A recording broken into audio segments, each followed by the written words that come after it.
is saying that at some point of time in 2050, today financial wealth, at the turn of the century, it was about 153 trillion. By 2020, it is about, by today, it is about 600 trillion already. And by 2050, he's anticipating, he wrote in 2002 that it could be closer to 4 to 5,000 trillion of the wealth for the world. So the whole world become very wealthy. That's the theme, the wealthy world. He's talking about, he's visualizing wealthy world. But this is not just a fiction. He wrote in 2000. We have 25 years of performance of the world economy and world wealth creation with all the difficulties. So my sense is he's mathematically not perfect. I mean, obviously, we can't get next year's earnings right. This guy is talking about 50 years of wealth creation. So I think he's directionally absolutely bang on, but 4 or 5 years behind the schedule. So I think it is very interesting book. It is out of print. Probably you try to get it. Digital copies are available. Read these books, but read it peacefully. The world is getting wealthier by the day. Look at it. In 2005, total market cap of the world was about 41 trillion. Now it is 147 trillion at the rate of 7% dollar for last 20 years. This is the history of the world in terms of global market cap. The world was about, world was about $1 trillion in terms of market cap, sorry, GDP. GDP was about $1 trillion and market cap to GDP was 0.2. So world GDP was $1 trillion in 1950 and market cap was only 200 million. Just think about it, 200 million. Much smaller than even Bharti today. And then it has started building up and today $117 trillion of GDP and hold your breath, it's about $141 trillion of market cap and climbing. From 0.2, it has gone to 1.3. What is the US experience? This is the leader, he's the dada of everything. So in 1950, US has maybe 200, $300 billion of market GDP and 0.3 means 100 billion might be the total market cap. From there to 2.1 and the GDP is 30 trillion now and market cap is 71 trillion and counting. So this is the evolution of financial markets in US. What is India experience? Look at India. In 2005, India was about half time GDP and market cap was about 17 trillion lakhs. So 17 trillion lakhs in rupees. And from there we have become 416 lakh crores in terms of market cap. Now our market cap is about 416 lakh crores and it is about 1.3 times of GDP. My GDP is about 340 lakh crores. So now this is a summary of world, US and India. Look at only 20-year number. 20-year world market cap has grown at about 7%, whereas GDP has grown at 5%. US again 7% and 4%. India, hold your breath, for 20 years, 14% market cap growth. This is in dollar terms. And GDP about 9% in dollar. These are all dollar numbers and removed from Bloomberg. So this 14% is quite crazy. I mean, if it can continue at this pace, I think it will be seriously a lot of wealth. So market cap growth faster than GDP growth across geographies, across the time horizon. All the 3 geographies and all the point of time, 20 year, 15 year, 10 year, 5 years. Every time it is higher. So this has led India to from 7th position in 2007 to 4th position in 2024. Now clearly Japan is just about $1 trillion ahead. One good market and we could be kind of reaching them. Even Japan is doing well. But look at China. US of course is untouchable, way out. But China is just about 10 trillion. If we play our cards well, we could be as wealthy financially as them very quickly. They might be at about 11, 12 right now. This is 24 number. They have done well, about maybe 12, 13 trillion. So, but then there's a good chance to become as wealthy as China if we put our policies in place. And most probably this is going to happen in next 10 to 15 years. Impact of wealth creation, that is wealth effect. Now, so much of wealth is being created. What is the wealth effect? Consumers spend more as the value of their assets, such as stocks and real estate, rises. Increased spending occurs because people feel more financially secure and confident even if their income has not changed that much. And wealth effect defies precise measurement, but people are very stingy or very slow to sell their assets and spend. But still in US the experience is anywhere between 2 to 6% of the wealth created. If they have created $10 million, they will sell about $500,000 or something as their expenditure. So that has been the expenditure. In India, I think the story, so this is how it works. Stock market wealth creation increases, wealth effect, and then wealth effect leads to the expansion of real economy, and then you have the corporate earning. Because there is an expenditure in the real economy, corporate earning goes up, corporate earning takes to the, again, wealth effect. So it's a circle which continues, becomes bigger and bigger. So wealth effect in India, what's happening? Currently, wealth in India is highly concentrated at the top. Only maybe less than 5% of people have serious market cap benefits. So the first signs of wealth effect is visible in premium homes, luxury cars, lavish weddings, and these kind of things. You know, very, very high-end discretionaries are completely out of, the demands are very, very strong. Retail participation in equities and mutual fund just about started 5 years back in a very serious way. Expect full impact of wealth creation, wealth effect in a broader economy. It will gather momentum, but I think it will take few more years before it becomes much more broad-based. So the illustration how it works is that market cap in 2025 is say 416 trillion and 424 is 389 trillion. And the change is about 27 trillion. 5% of that is somebody spends. That's about 1.35 lakh crores. And on 331 lakh crore GDP, it's about 0.4% of GDP is the additional. You might be seeing the RBI economists, they are all getting wrong. The first quarter GDP growth was 7.8% when they said 6.5. The second quarter, again, they got it wrong. The economists, they said 6.7 and it came to 8.2. Probably not all, but some portion of that is being explained by wealth effect, which current economists are not willing to acknowledge that much. So what is the India story from NTD to MTD? So this is the story which we wrote in 2008 about the India, the next trillion-dollar opportunity. 17 years, it took a little longer, but yes, it happened. It went from 1 to 4. And several potholes on the way. I mean, like, look at global financial crisis. The moment we started the study, there was a global financial crisis. Then policy paralysis. The government became, UPI 2 became completely dormant. Then demonetization. Then teething troubles of GST, IBC, RERA. And then finally the COVID was the last. So we had a lot of problems. It's not that the problems are not going to come. Name of the problems will be different, but problems will come. So the above caused a delay in US 4 trillion by a few years, but it did happen. So this is how it happened. So last 17 years, your Nifty EPS grew by 8% and market cap went up by about 10%. So it is a very slow build-up of about 10% in last 17 years.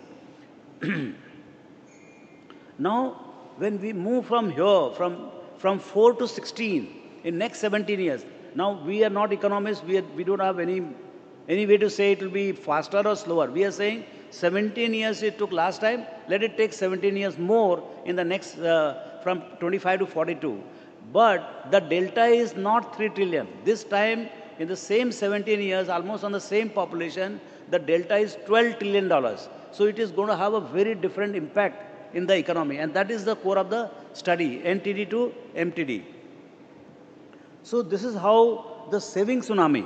So in last, India in last 17 years, they saved about 13, 14 trillion. In next 17 years, we'll save about 45 to 50 trillion dollars. So there will be tsunami of savings in next 17 years, and that we can see already in the marketplace. Because from that pool of savings only, extra money is coming towards the stock market. And where the India's market cap could be headed. I mean, is headed is wrong, but it could be headed. So in last 17 years, the market cap has grown at the rate of 13%. From 52 lakh crores, we are sitting on 416 lakh crores. In next 17 years, if you go at the same pace, we could be sitting on 3,000 to, I mean, it's very scary to say these numbers, but this is the maths. At the same pace, it could be 3,000 crores of market cap and still counting from there. So I think we are into kind of a really exciting journey as it happens from. And what happened last time? It turned out to be 2-3%, 2-3 years later. This time, same thing can happen. It could be 2-3 years earlier also. If you don't have so many potholes, you may be a little earlier. And if you have a deeper potholes, maybe you 1 year or two later. Instead of 42, it could be 45. But my sense is journey is on big time. We got to be tightening our belt and get ready to travel in this futuristic journey. So bottom line, exponential multi-trillion dollar opportunity for most sectors, especially financials, including capital market and consumer discretionaries. Need to identify suitable stocks to play the entry area. So learn from the sectors and stock. So now we'll talk about how to look at this. So identifying compounders.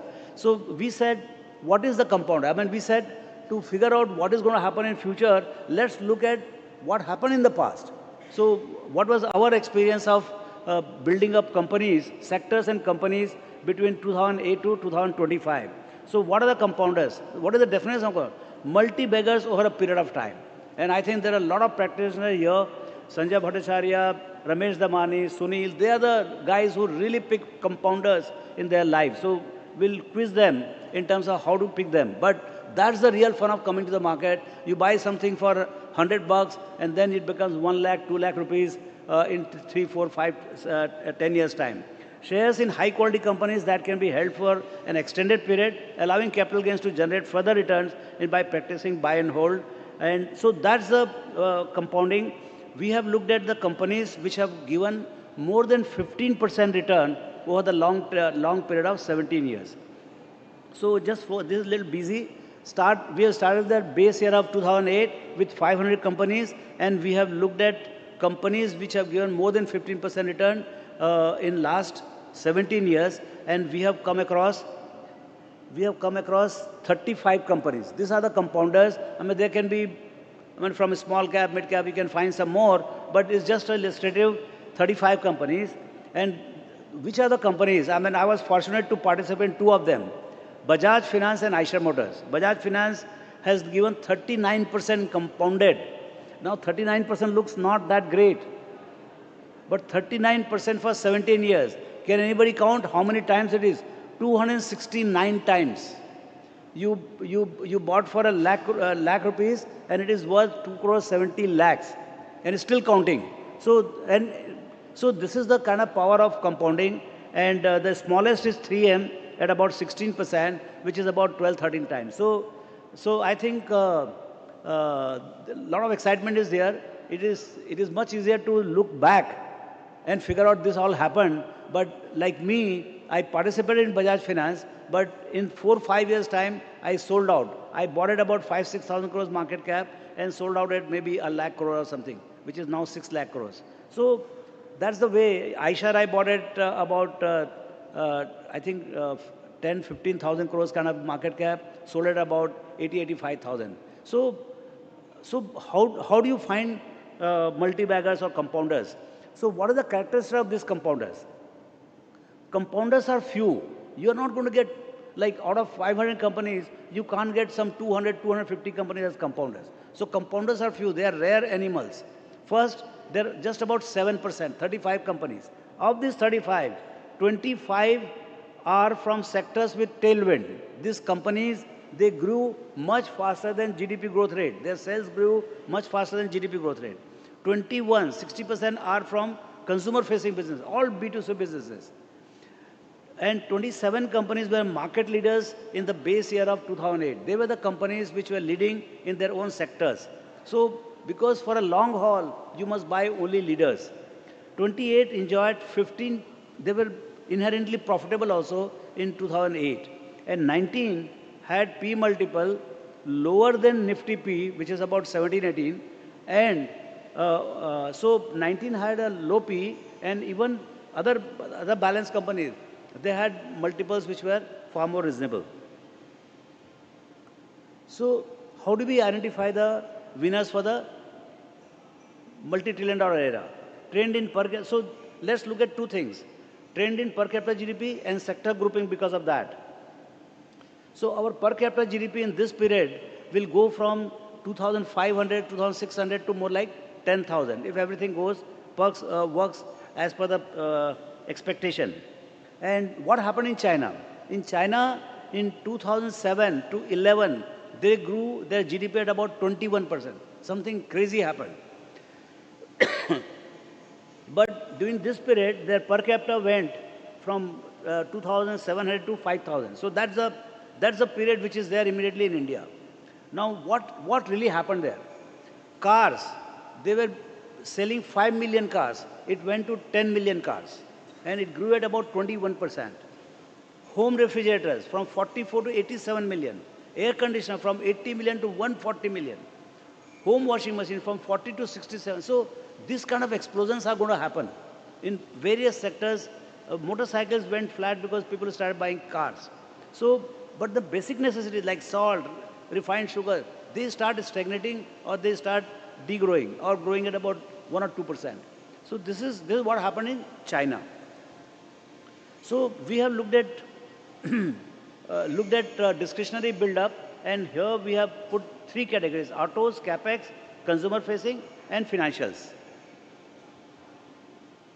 Then, if you read the detailed report, I mean, I can go on, but in the detailed report, we have talked about financials, which is going to be very, very exciting, because in financials, particularly the capital market, what is happening is capital market is one business.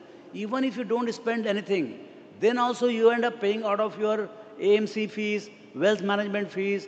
You don't have to spend. It automatically you have to. So this is a very different kind of a business where you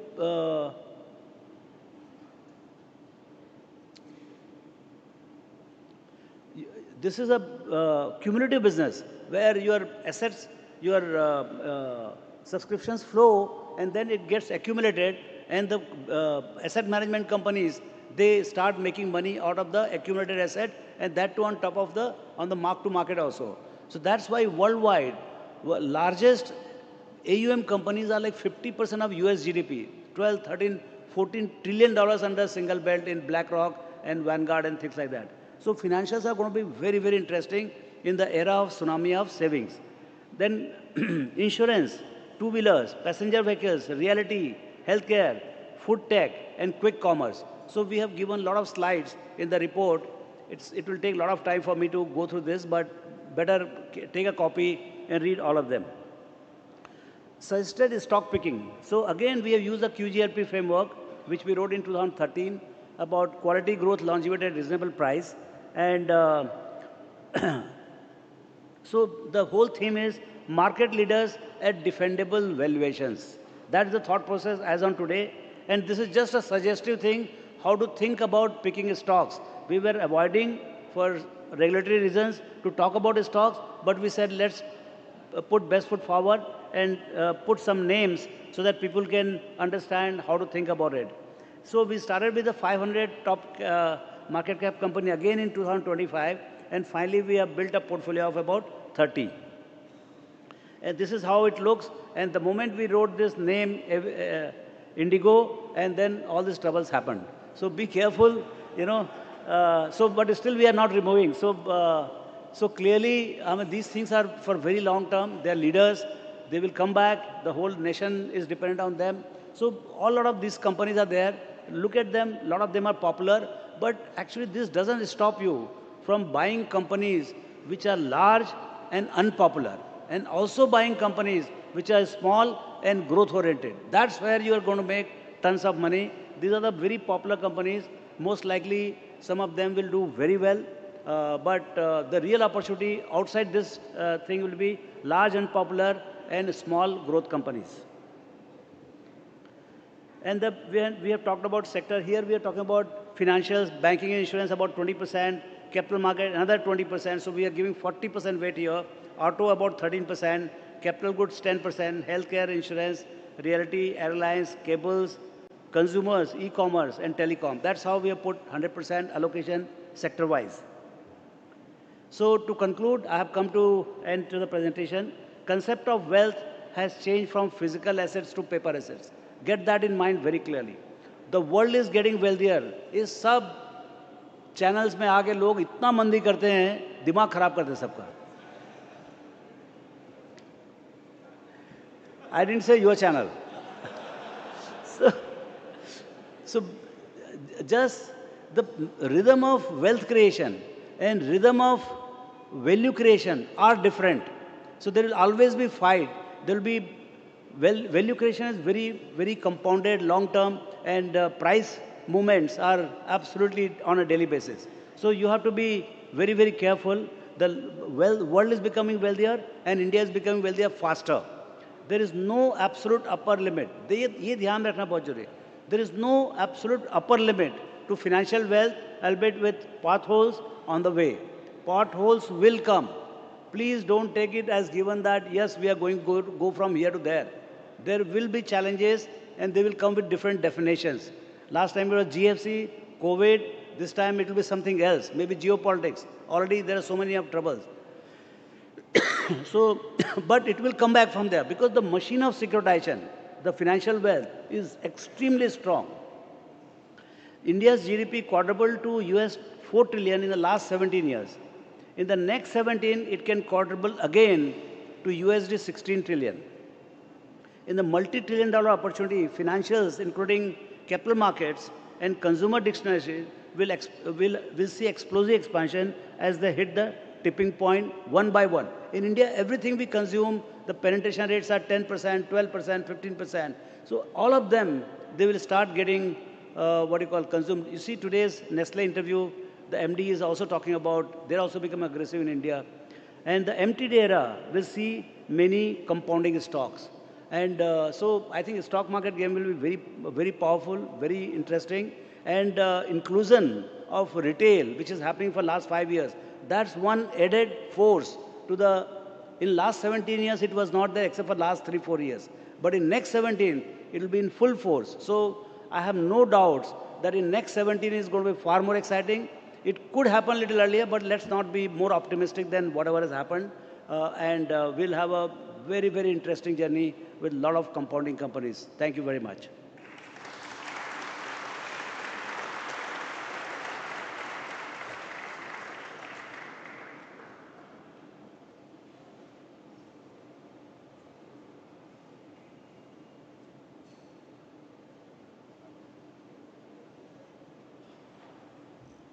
Thank you, Raamdeo ji. That was a really insightful. It was a really insightful presentation. I mean, whenever you present your wealth creation studies, it really opens up our imagination. And I still can't get over that statement, which he spoke about a week back. And I hope I get it right, and I'm sure I'm going to get it wrong. He said the potential for wealth creation is infinite. The only hurdle is human doubt or human imagination. So I think that's a very, very powerful statement, which comes from this study. We have some time before the panel. So we have, the privilege of having Raamdeo ji to address your Q&A. So if you put up your hands, we can quickly reach a mic to you. I'm sure, the study has been very thought-provoking. Yeah, we have one hand up there. And Raamdeo ji will need a mic. Rohini. Hello. You can hear me? Yeah.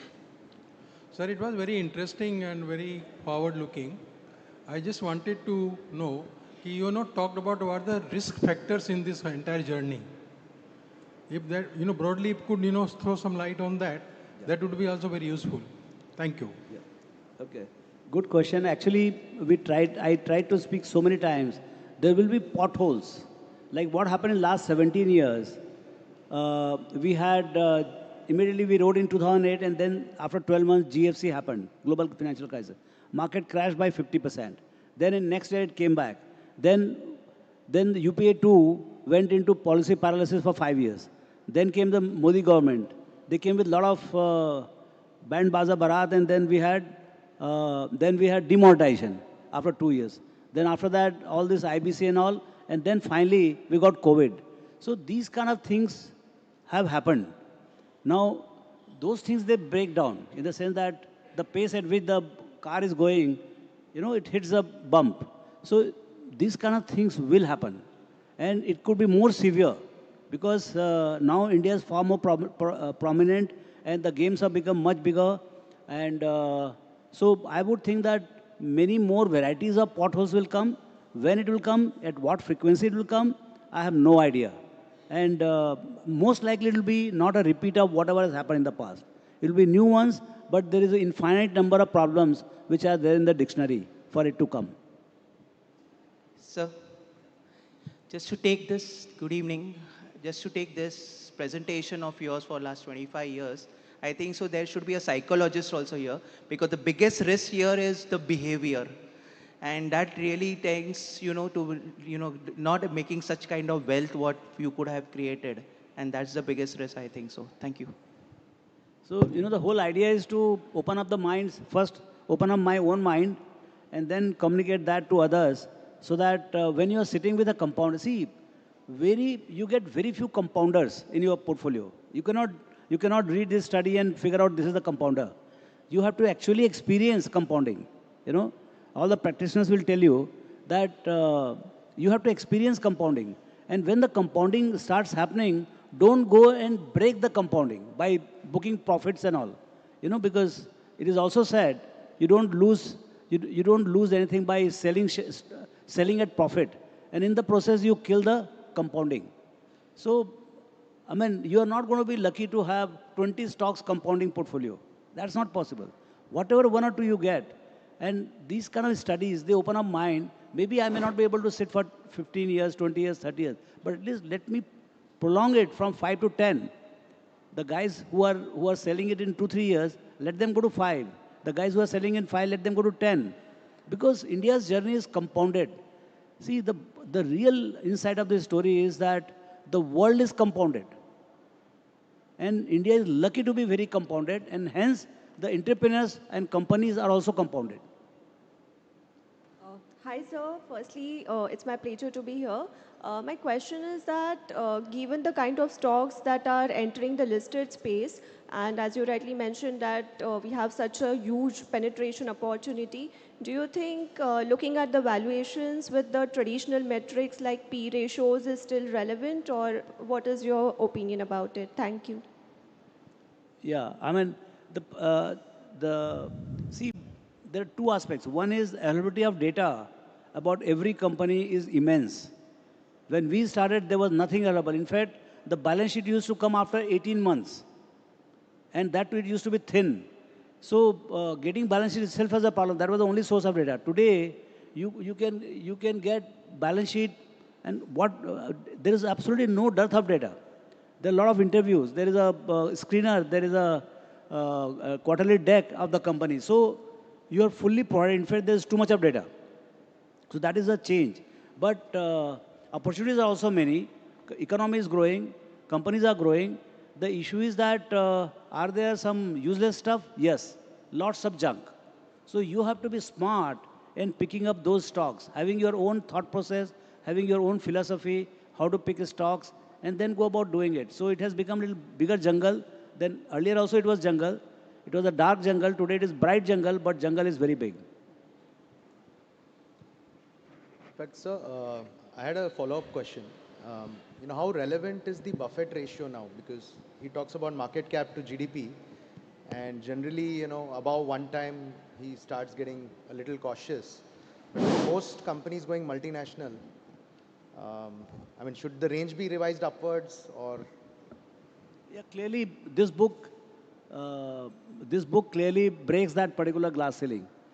Till about 2000, when he wrote that, he talked about the ratio in Fortune magazine. Clearly, that was the wisdom, because if you have seen the chart, till about that time, nobody had really exceeded the 1-time GDP. In Y2K itself, it went about 1.3 or 1.4. and then again it crashed to less than half or something like that. So clearly that experience was that, but nobody looked at the history that it started from literally point 0.1 or point 0.2 to 1, and then it is headed for 2 or 3 times. So I think it was clearly that ratio is now has to be recalibrated, and I would rather believe more this author than our own guru. Right. Great. Any further questions? Yeah. Well, we saw what has happened in the past. That was a very good portrayal. But how has been Motilal Oswal's portfolio based on your recommendations? How much has that grown based on your model portfolio over the last 10 years? My So, portfolio. when you say Motilal Oswal portfolio, are you talking about mutual funds or his personal portfolio? Okay, let's speak of mutual fund recommendations and also direct equity investments. For example, you have a model portfolio and you keep changing the model portfolio, asking investors to exit and invest. So based on that, what has been the growth as for Motilal Oswal's recommendations? Yeah, so now Motilal Oswal has become a kind of a multi-business kind of situation where we have asset management company, we have a sell-side research. So basically, you get to see the sell-side research and the model portfolio run by Gautam Dugar, head of research, and IE team. So that I think Gautam, are you there? I think so. Have you done a good job? So I think he's the guy who can explain, because that is the only portfolio available to the public. Because otherwise, the mutual funds have their NAVs. We have a lot of products, so you can, it's publicly available. The last 10-year CAGRs will differ from fund to fund. Yeah, I think Gautam can give very. So we've been publishing our model portfolios every quarter where we make changes, modifications. If my memory serves me right, for last 10 years, we have outperformed our benchmark by a alpha of 2.5%. So if BSE 100 would have given 11% CAGR returns, our model portfolio would have generated close to 13.5 or 13.6%. And we don't change model portfolios frequently. We change only 4 times in a year when we publish our previews, which is 7th Jan, April, July, and October. Yeah, super. Yeah, there's a hand up there. We can, 2 hands.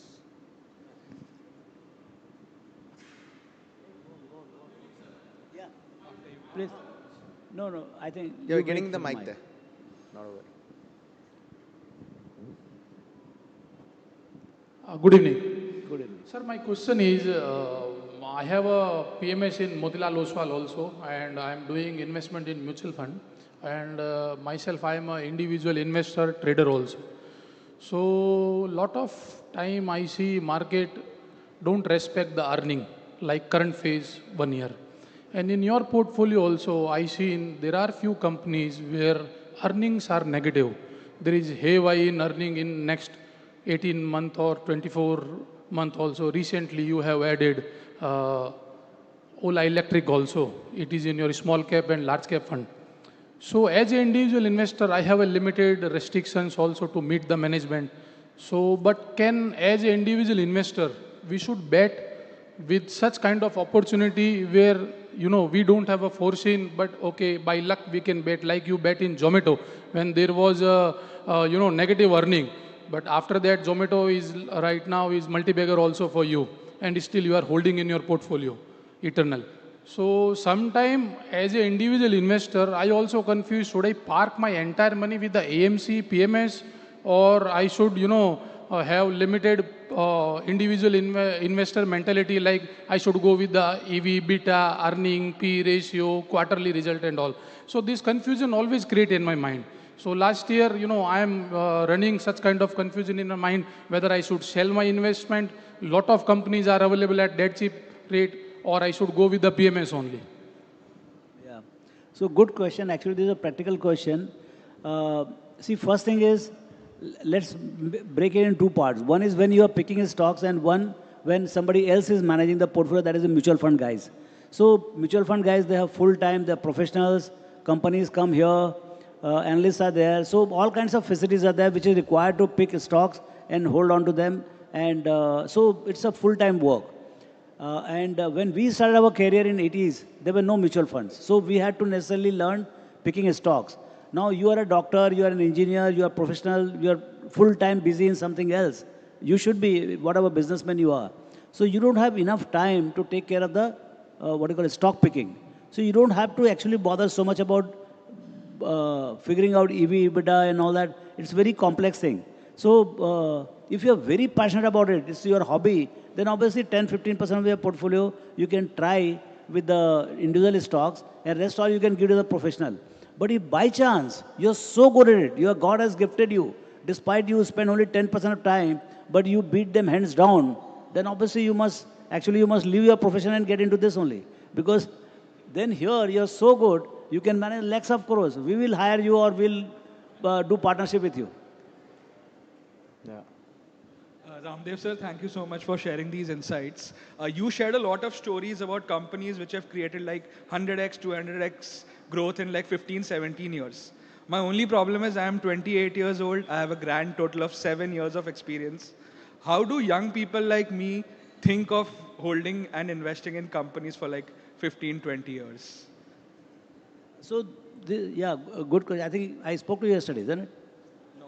Yeah. But I have a very generic face. Okay, yeah. So, so this is a learning process. I mean, at the age of 28, you can listen to these things and listen to podcast, go to YouTube, listen to Charlie Munger's now AI-driven this thing on compounding. It will blow your head.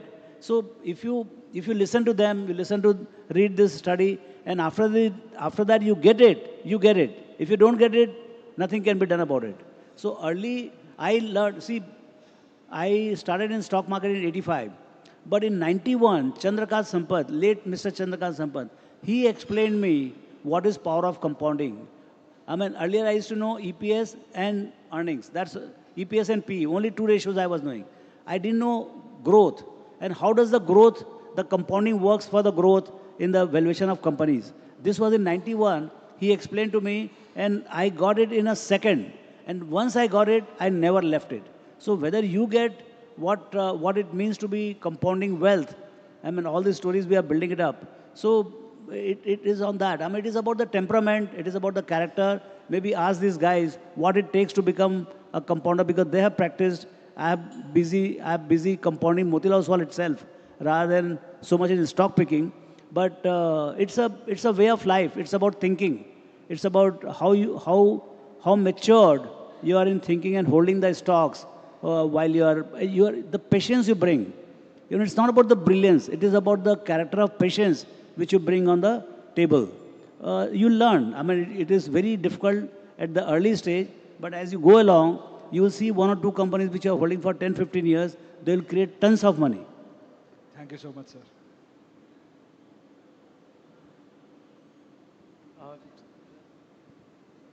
Yeah, there's one behind also. Hello.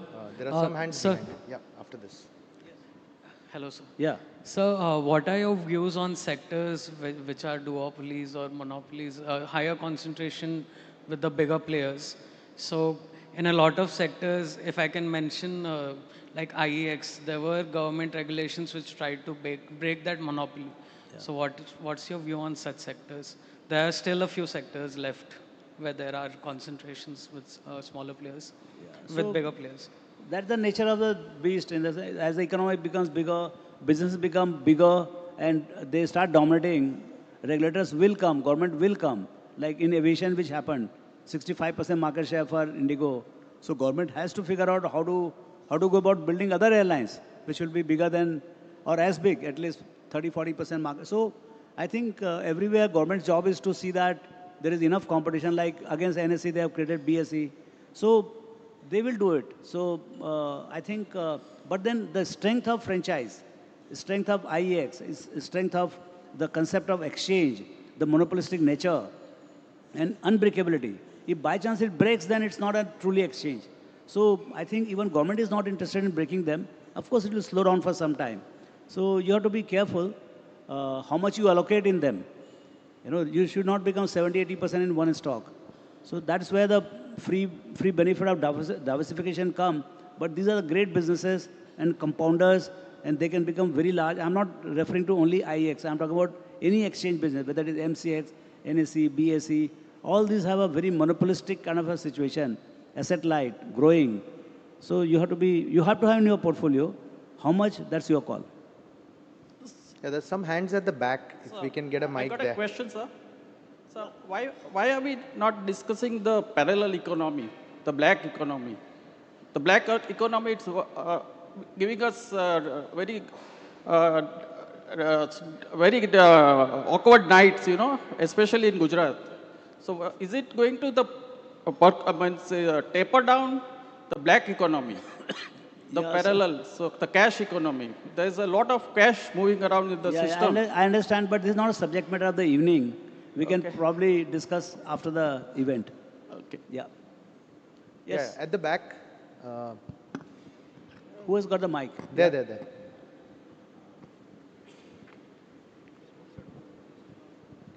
Raamdeo ji, good evening. Very good evening. Wanted to talk about America. And actually this year of 2025, it's been a very interesting year. वहाँ पे सुनते हैं 38 trillion का date है, मतलब अपने पास तो 2 करोड़ का भी लोन होता है तो we get nightmares. So, what is your opinion and your analysis in terms of America and what will that have as an impact around the whole world? क्योंकि इतना सारा लोन है, and despite that America is one of the best performing markets of this year. And the same thing is happening in Europe. मतलब Europe में इतना सारा problem है, and you see the Polish market, running at 40-50%, Romanian market doing well. So exactly हो क्या रहा है दुनिया में? And Indian market doing so well, और हम लोग last हैं.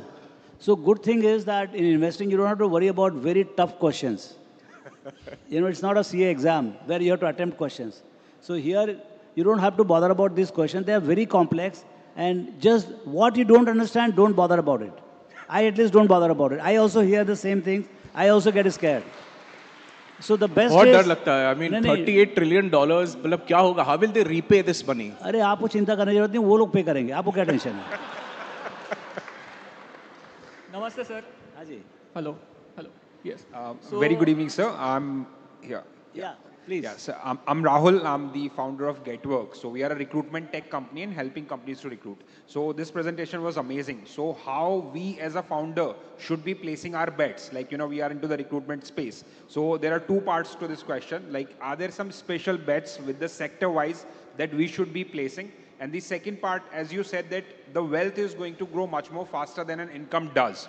So will there be a shift in mindset towards the jobs where our full-time traders are coming into the market, the retail traders? So how is that going to look like if you can draw some parallels to the different economies that you discussed about, like once they grew from this stage to a multi-trillion-dollar stage? So that's my question. No, my knowledge is limited to all the financial numbers and markets, and that too I have not visited them. But you can go and visit China. I mean, China is most recent example, and with a very 1.5 billion people, they were also poor just 15 years back. So they have gone through the same pace between 2005 and 25. So I think if you go and visit to Shanghai and talk to them or your counterparts there, I think you will get some more insights what happens when the economy moves from 4 to 16 trillion. And I think they'll give you some insights about that. I would not have any idea about specifically to your kind of benefit. Namaste, sir. So, जैसे कि आपने बताया कि next 30 years it belongs to India. Hello. Mic. Hello. Yeah. So, जैसे कि आपने बताया कि next 30 years belongs to India and the wealth will be compounded very nicely in the next 30 years. But the thing is, the only problem जो ये journey में आता है वो ये है, the human behavior, जैसे कि सर ने कहा कि जब market गिरता है, in last 1 year as well, we all know that market has not performed well in comparatively in last 1 year compared to the last 5 years we have seen. So तब जो लोगों का behavior उनको जब दिमाग खराब होता है एक तरह से and panic हो जाता है. So in that situation, I am also a learner. I want to learn from you how you manage those kind of situations and how you manage your behavior in these scenarios. कि जब आपका portfolio जो बहुत बड़ा रहेगा वो गिर रहा है 20-30% and how you manage your behavior in that scenario. Yeah, good question. And actually, I have gone through 3 of them. So when we started in 1990, we had 1 crore. That became 30 crores in 19 months, thanks to Harsha Mehta Bull Run. Then it crashed I mean, before we realized anything, it became one third. So we didn't realize, but then finally we said, to make ourselves happy, we said, one has become 10, forget about 30. Okay. Okay. So that was the whole thought process. In 2000, the same 10 became 100. Again, it crashed to 30. We said at least 10 has become 30. Then 30 became 550. It again crashed to 225. So my style, I have been a voracious equity buyer. My clarity about the power of equity is, I'm an absolutely 100%. And this is not from today. It is from 1980 or whenever I was doing my chartered accountancy.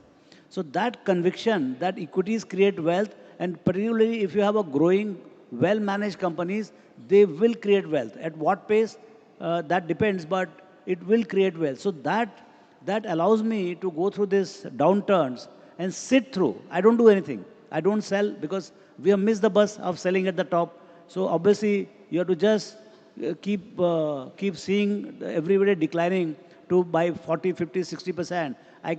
I call up friends like Sanjay Bhattacharya, Sunil Mehtani, and we have benefit of some more friends. We walk in the morning. We just laugh it out. So it is very important to have good set of friends with whom you can sound, and they will give you conviction, boss, better. Because he's also going through the same pain. Yes. Okay, so I give conviction to him and he gives conviction to me. Okay. That's how it works. Yeah. Thank you. In fact, Raamdeo ji has taught us that even to go to heaven, you have to first die. So this is the price you pay for compounding at 15, 18%. You got to sit through these corrections. Good evening, sir. Here. We're ready to... Hello, give the mic to him. Can we have the mic to Sanjay and then we can go into the panel? Professor Bhattacharya. Yeah. So I think this is a recurring question from younger people who want to take advantage of this incredible, benefit in the economy of compounding and so on. And based on some of the charts you put up, I was wondering whether it might be just a good thing to buy the S&P 500, whatever the 500 ETF, because that sorts out all your problems. Yeah. You just buy the 500 ETF and sit on it, tear up the receipt. Chabi kho jaye. Mr. Agrawal called it chabi kho jaye. That's chabi kho jaye investing, and it works incredibly well. You don't have to do anything. Your behavior won't get in the way of your doing stupid things. So just buy an ETF and sit tight. You bought 500 of the largest. He's shown you how powerful that is, how well they've done in the past. Sit on it. What it doesn't do for you is it doesn't allow you to tell lovely cocktail conversations. When you go to a cocktail and you say, oh, I bought this company, it's up 10 times in 3 months. You can't do that with the ETF. So no excitement, but very good long-term returns. Thanks, Sanjay. That's a great note to end the Q&A. Yeah. We are now getting into a very interesting panel discussion to explore further insights from the wealth creation study. So let me invite on stage Prashant Nair. He's a seasoned journalist with deep expertise in capital markets. I mean, his clarity of thought and analytical skills have helped millions of viewers understand market complexities. We are delighted to have him here to guide today's discussions. Please join me in welcoming Prashant. Let me introduce, our other two panelists. I mean, Ramesh Damani needs very little introduction. I mean, in his own words, he's been an observer, investor. He's an alumnus of California State University, Northridge, and he's been a prominent voice in India's capital markets. He's hosted several acclaimed shows on CNBC like Wizards of Dalal Street. So Ramesh, please join us on stage.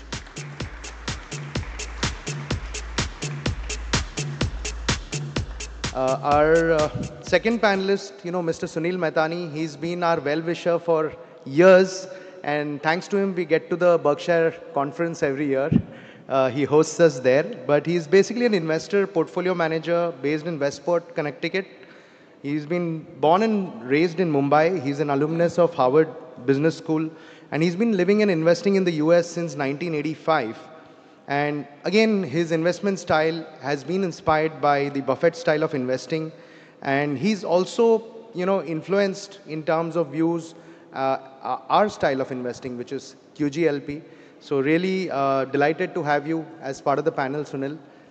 Please welcome him on stage. And of course, Raamdeoji needs no introduction. He'll be joining us in the panel.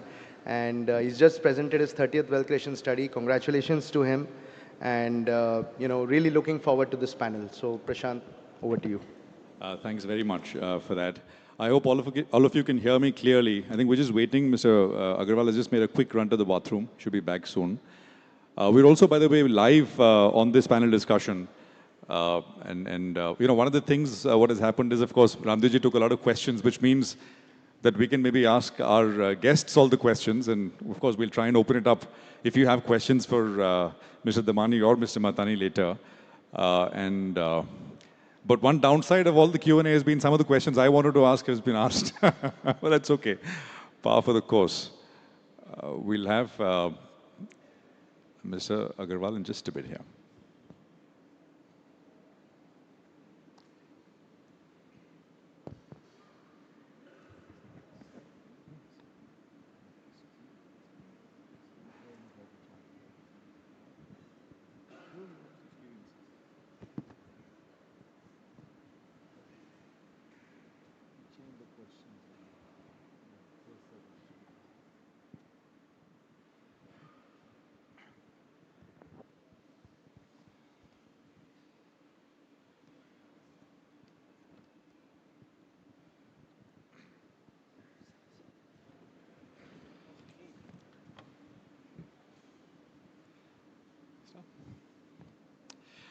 It's a real honor for me to be here on the occasion of the Motilal Oswal Wealth Creation Study. It's a 30th edition. It's a milestone. And we're all gathered here to sort of, discuss the takeaways, the insights. I mean, the Wealth Creation Studies have really become a sort of landmark document which we look forward to every year. It kind of documents the journey of compounding, the journey of markets, but also, of course, highlights one theme every year. And the theme this year, of course, is the multi-trillion-dollar opportunity, as Raamdeoji said. I'm not sure if Raamdeoji chose the topic deliberately, given the slightly downbeat mood that we are in. So kind of sort of, to enthuse all of us and to remember that, 1 year does not make, does not make or break investing records, and one should have a longer-term time frame here. What I thought we will do is, I think Raamdeoji, of course, has made a detailed presentation on the wealth creation study. I urge all our viewers on CNBC, who was watching us on television and, of course, watching us on YouTube as well, to grab a copy of the wealth creation study and read it. But I have with me Raamdeo Agrawal ji, Ramesh Damani, of course, is with us as well, needs no introduction, and Mr. Sunil Madhani as well. What I thought we will do is we will ask each of the three to run us through their own investing journeys, how they found compounding stocks over their 30, 40 years of investing experience, how they held on to it, mistakes, as they say, mistakes they made along the way, what they shouldn't have sold, what they should have sold, etc., etc. I thought we could look at this investing, this document, the wealth creation study, through the lens of the three gentlemen who are with us here. So with that short preamble, let me get straight into it. Raamdeoji, let me start with you, sir. In your document, in the wealth creation study, you say that you analyzed 500 stocks. Yeah. And there were only 7% of that 500 stocks over the period that you analyzed, what you would describe as the next trillion-dollar era, right? And that's a long period of time, which compounded at 23%. You moved early. You had a portfolio of 225 odd stocks back in the day to a concentrated 15-stock portfolio, which kind of changed your investing life. So I wanted you, so you got onto this idea early. You're putting this in the wealth creation study now, but you got onto this idea long back. So talk to us a little bit about that. What triggered that transition? Yeah. So as I said, I was a very voracious stock buyer right from 85, 84, whenever I got little money. But till 94, because of these bad deliveries, one of the problems was, of course, we were buying 1,000 shares, 2,000 shares, but there were a lot of bad deliveries, and we were in broking business, institutional business. So a lot of these companies, my shares will be given to the institution, and bad delivery will come to me. Like that, we ended up making like 225 companies in our portfolio, finally. And then I read Buffett. That was the biggest impact. They talked about focus portfolios because you should not have too many companies which you cannot understand, not take care of them. So they said 15 to 20 companies good. So I took help of my wife in 95 and I said, please help me bring it down to 15 or 20 companies. And she would methodically every day sell 10, 15 companies. And in a year's time, it took 1.5 years, 2 years to bring it down to 15, 20 companies. And that very year, the portfolio doubled. And then since then, the journey has been few companies and very chunky allocation, 4, 5, 10%. I typically don't want to buy less than 2.5% of my total portfolio. Like even now, if it is a 5,000 crore portfolio, I would like to buy minimum, 2%, 3% of the portfolio in every stock because otherwise it will not make an impact. So, and then want to sit long, so that's the whole thought process. But it started in 95, 96. It's almost impossible now, sitting here in 2025, that there was a period of time when Buffett was not as well known as he is now, right? But as you say, you learned about Buffett in 95, about his principles and concentration of portfolio, and that prompted you to whittle down the portfolio to this concentrated stock. Yeah, so in 94, Sanjay, I keep troubling him always. So Sanjay told me, why don't you just read this guy's annual report? He sounds a little different. That's how he told. He gave me one copy of the report. There was no all the copies. He gave me one copy of the report. We read. We figured out it looks very different than what we know. I think by reading the one report, I realized that we don't know anything of investing. And then we found all the 20, 25 reports, got Xeroxed, and then we read the whole thing. And that changed the life. So now with the internet, blogs, all kinds of gurus are there all over the world. And you can get them on tap. So, and now books are available digitally free of cost. So it all depends on how much curiosity you have, how much you want to learn, and there is no dearth of gyan. Gyan ki Ganga bahut jabardast bah rahi hai. कभी-कभी बाढ़ आ जाती है, but it is important and it's interesting. So three names I want you to reflect on: Hero Honda, Hero Motorcorp now, of course, Infosys, Eicher. These are your three iconic multi-baggers. What common early signals did you see across them? If you can kind of piece a thread to it. Yeah, so my style of investing was always buy high growth, high quality, high growth at a very low price. Very early in stage, but peg one or half peg. Half peg is my, if something is going at 25%, I want to buy it not more than 25p. Preferably 15, 17. Now these P multiples have gone 60, 70. These are new things. I wanted to buy Asian Paints. Always I liked the Asian Paint. But when I wanted to pay 15, it was 20. So I didn't buy. When I wanted to pay 20, it became 25. And then finally, once I agreed to buy at 23, and again, my dear friend, he said, let's wait for some more time, and it went to 90. So I never made a single penny out of that. So, once you identified a stock, you understand the company, that these companies are going to grow and they're going to create wealth, then you have to buy at reasonable price. I have never negotiated on buying at reasonable price. That is the first thing which I do, and the quality of business to be good. Because of Buffett, quality investing, I always looked at franchises, high ROE. First thing is look at high ROE. Does the company earn not even 15, 20, 25% return on equity? That's my first criteria. Second is, does it have good terms of trade? Like, say, can he collect his money in 30 days? The datas are not more than, if you have a 25% ROE, but 100, 120 days, God knows what you are writing. So these are the few things I see, and once that is there, then we try to go and figure out from the company what magic he is doing that he can keep earning 25% ROE in his business for not only now, but over the next 10, 15, 20 years. And then we go and buy the company. If we like the company, then I buy the company. The only thing was, once the company goes from, say, 100 to 300, 400, that time some other ideas come because money was limited. So, you would sell that and buy something else. I remember one compounder I bought, that was BKD Tire, Balkrishna Tire. Today it is a very famous company, very large company, but when I bought it, it was a 100 crore company. And I bought it 1p with a 40%, 30% ROE. And there was no taker. I went to the company refused, we don't want to meet you. And then next day, through somebody I went, I met them. They not only offered me, they offered me Rasgulla, and they told me the whole story. Then we bought. The stock went from 100 to 1200 in 2 years. We sold everything. Today it is 50,000 crores. It is one of the best compounders.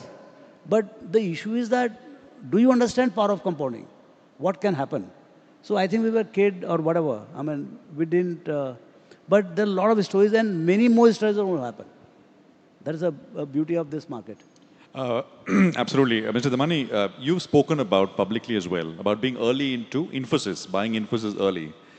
Can you tell us what was the thinking then, and what signs could you see that this is going to be a big compounder for you from the time that you bought it? I didn't know that. I was lucky, Prashant. Thank you so much for hosting me, and thank you, Raamdeo ji. What a lovely study you did. Thank you. Let's give him a round of applause again.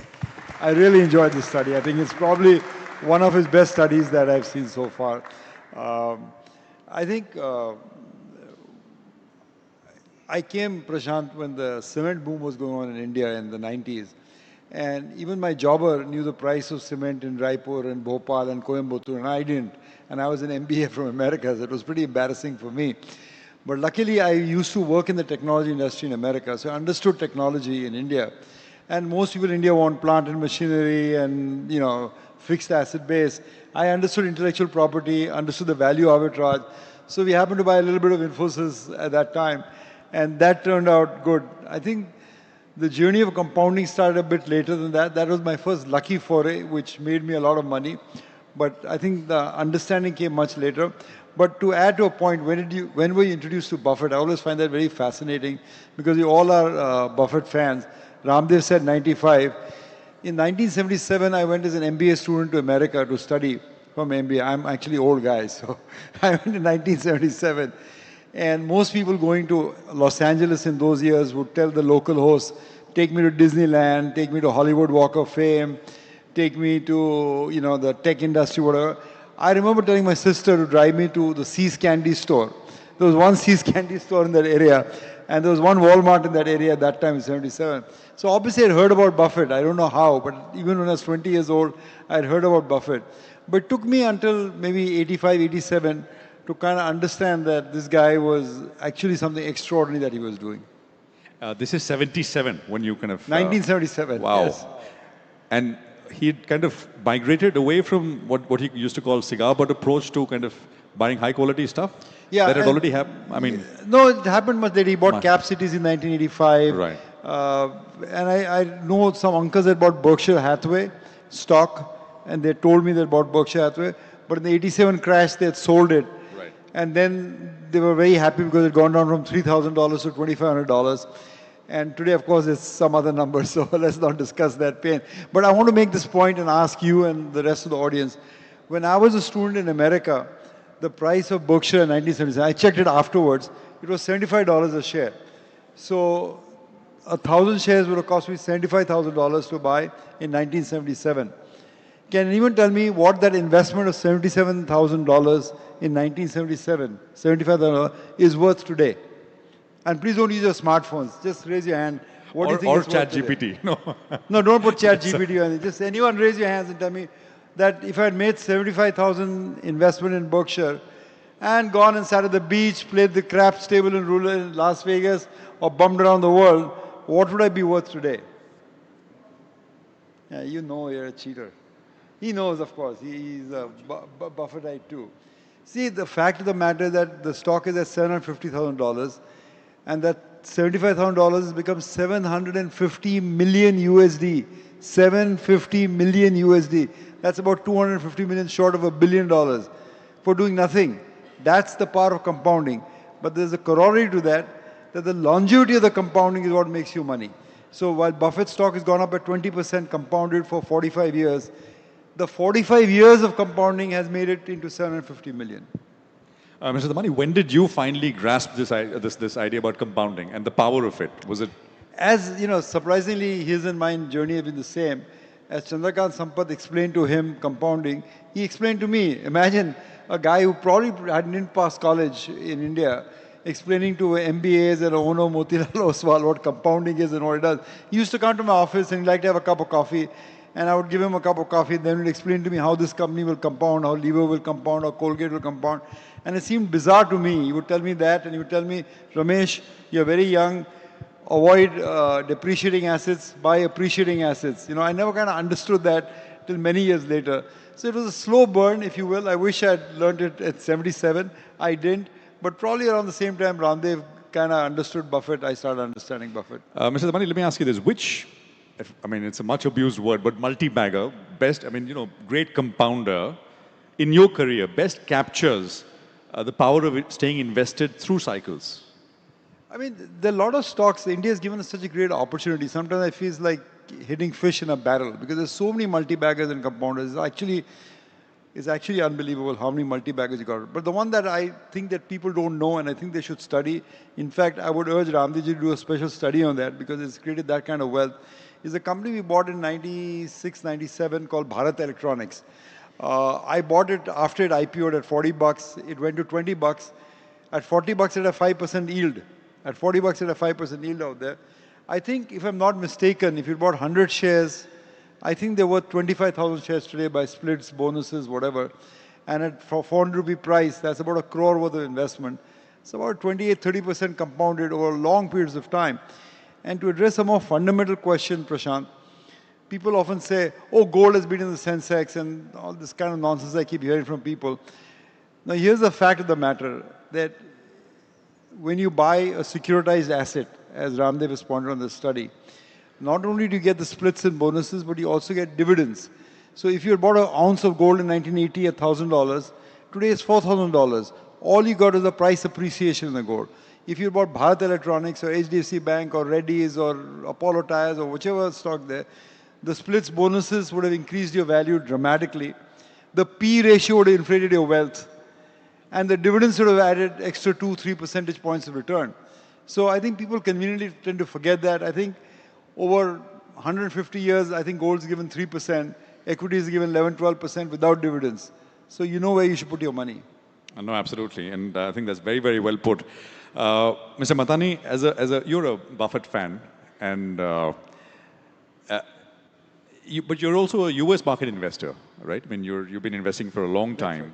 What were the first true compounders you owned, and what made you trust them early in that sense? So let me back up a bit. Is it okay? Will you speak into it, sir? Maybe, or? They'll control. You speak. Is the mic on?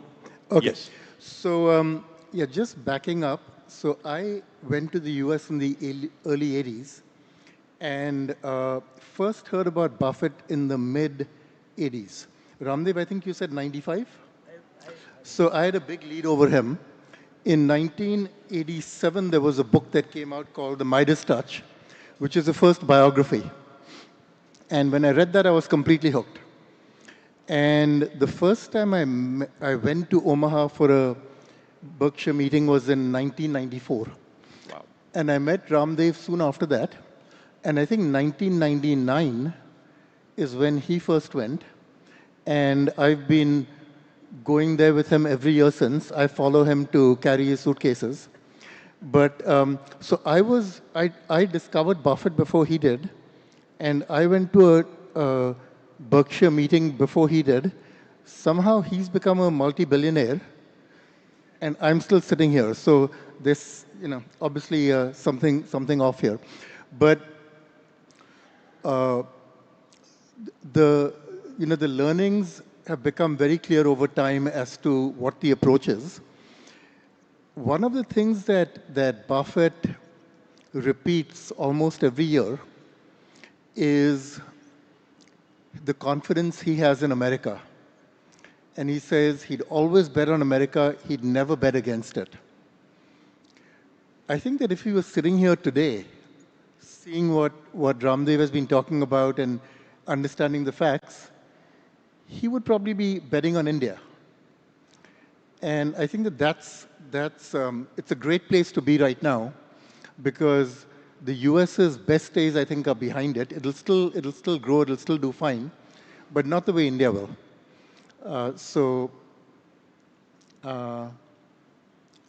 Yeah. So then I'd like to ask Raamdeo a question about his study, if I may. So, Raamdeo, you talk about the wealth creation and you talk about the movement to paper assets and securitization. But that's not really what wealth creation is about, in my view, in the sense that you had in the report, I think, a number which said that the market cap of all the securities in the world is about 147 trillion today, right? Not now. In 2001, it was about 123 trillion. This is only market cap. Only market. Yeah. So today it is about 141 trillion, global market cap. 140. Yeah, I saw 147. 170. Yeah, something. In any like that. case, if tomorrow, everything goes up 10%. Okay. Has 15 trillion of wealth really been created? Because the wealth creation. That's how it is created. Yeah, but that's on paper, right? Because if the next day it goes down 10%, has the wealth been destroyed? Yeah, of course. I mean, if you are calculating your wealth on a 24 hours basis, that's what is happening. Right. But the way wealth is really created is by stuff happening at the micro level, right? I mean, an easy example is productivity on a farm. If a farmer is making ₹1 lakh of crop every year from his land, and you can show him more productive ways to do it, so that it becomes 5 lakhs a year, that's wealth creation. Yeah. If a company grows, yeah, that's wealth creation. So the things that have happened here is one big thing has been access to capital for entrepreneurs, right? It's much easier now for someone with a good idea to get the capital and to start a company and to employ people and to create new products. But from where this capital is coming? It's coming from the wealth. No, that's right. It's coming from savings, etc. Yeah. But how is additional wealth created? Yeah, I'll tell you. Don't go very far. Look at Motilal Oswal. Motilal Oswal, my net worth is about 12,000 crores. Okay, that's lying in the business. It's busy with all kinds of working capital, this, that. But my market cap is 60,000 crores or 50,000 crores. Today, I want to donate 1,000 crores worth for a hospital. Can I take it from the till, or will it do it from the market cap? I will do it from the market cap. Right. And the moment you spend, say, 2% of that for building a hospital, now the economic engine starts. Because the company is working without any problem. But this 2% is going and creating a hospital. It is creating jobs for hundreds. That's how America became rich. That is the power of securitization. See, securitization is a machine of foreseeing the future profits and the present value of that. See, if I am not capitalized, there is no question of you bothering about what could be the value. No, that's right. But the action that created the wealth was actually doing something in building the hospital and creating the jobs. Beyond doubt. Right. There is a securitizable asset.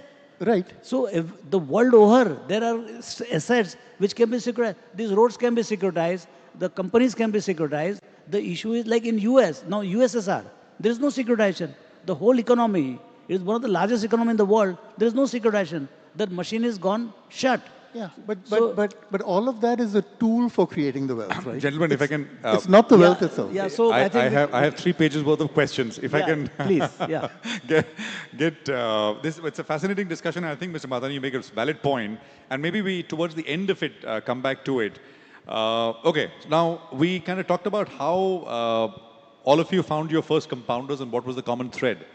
In that sense. Now let's talk about mistakes, missed opportunities and what did not work, which I think is also equally sort of important. Raamdeo ji, is there a stock you regret not buying or holding longer, where hindsight sort of, taught you more about conviction? Yeah, so one of the, with a lot of conviction, I bought HDFC Bank in 95. I think it came out with public issue in 95. It got listed $40, 200 crores the equity. So it was available for less than 1,000 crores. And it was so liquid, you could buy any number of shares in a minute. So I bought about 5-6 lakh shares. And I had a great dream that the next HSBC, see, I had gone to Hong Kong and seen the HSBC building. So I said, our HSBC is going to be HDFC Bank.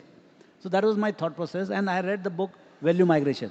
So I was very clear that value is going to migrate from PSU banks to private sector bank, and these guys are the most credible guys. So all kinds of things I had thought through, bought it, in fact applied in IPO. I never applied in IPO. Here I had applied.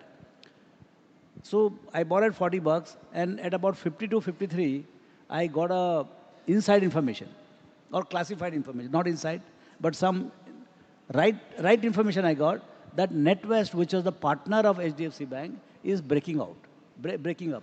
I said, these guys, they don't know banking, and if we loved so much multinational, if they are going back, then I think the whole damn thing will come down. I sold it. I sold it 52 half. I think in lifetime it has never come below 52 half.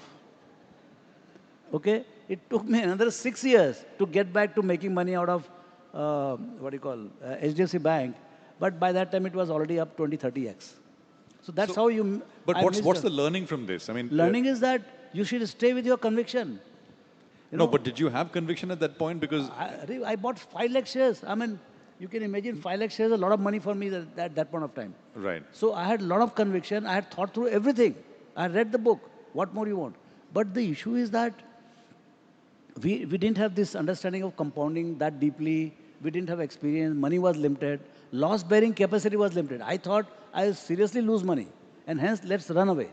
And so I could have sold, say, 80%, 90%, held on to something. So that's what I did in Bharti. Bharti I did ulta. Bharti I bought 1,25,000 shares at 25 bucks, again because of the book. The moment I bought in 2003, 23rd January 2023, I bought 1,25,000. Everybody told me, Raamdeo, it is a useless share, it is not your type of share, sell it. So by the time it became 30 bucks, I sold my 1 lakh share. I said, this 25 I am keeping. Okay, the momentum of wireless penetration was so massive. In 1 week time, it went to 33, 34. I said, nobody understands. I went 10x at 33. After selling at 24, 25, I made it 10x, and then stock went to 90. Then my analyst left, went to Reliance. From there, he started threatening me. They will crush you. Okay? So I again sold 50%. In 3 months' time, it became 140. Again, I went 4 or 5x. And then I sat right till 1180. This all happened in 2.5 years. So the compounding, if you sit through, when the business gets momentum, tailwind, momentum, terrific execution, economic this thing, it's a crazy wealth machine. That's what happened, 1180. Then 2G scam happened. The stock fell down to 625. I sold it. I made 50x. Oh, sorry, 25x.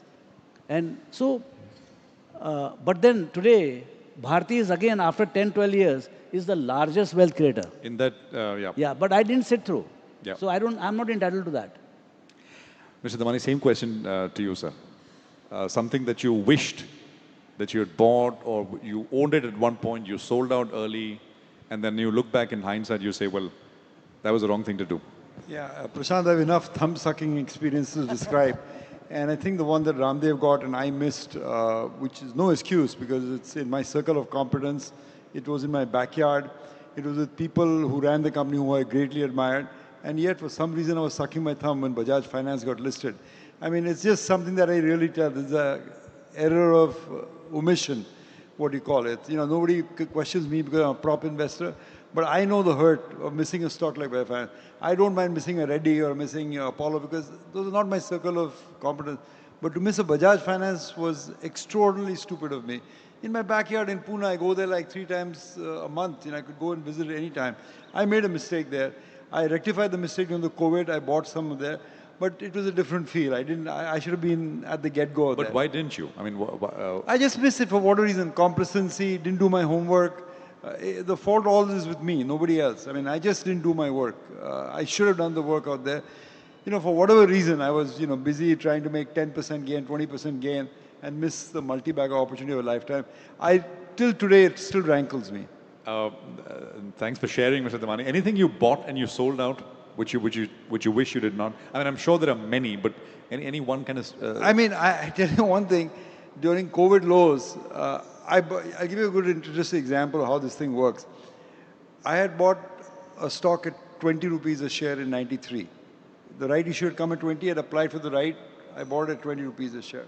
and held it unchanged until 2020. So whatever period, I think 25 years, unchanged, didn't buy anymore or sell anymore. By that time, the stock had become 1000x, no, 100x. From 20, it had gone to 2,000 bucks, 2,000 bucks, right? In COVID, I was a bit nervous. I wanted to sell something, and the year was something I was making 100 times my money. So I sold those shares. I said, "ठीक है, कोई बेच दो." I think in the next 6 months, it doubled, then doubled again. If I waited another year, I would have sold it at maybe 700x instead of selling 100x. The stock, for the record, is Apollo Hospital. I made 100 times the money and I sold it. Why did I say? Just because I made too much money and no other reason to sell it. I was nervous. I wanted to create some cash, so I sold it. But I missed out on one of the great compounding stories in this market. Which stock was Apollo Hospital. Apollo Hospital, wow. But you know, the second example, one is you didn't buy. The second you bought, but you maybe sold out early and you should not have. Because I made 100x my money. I mean, absolutely. That's no reason to sell.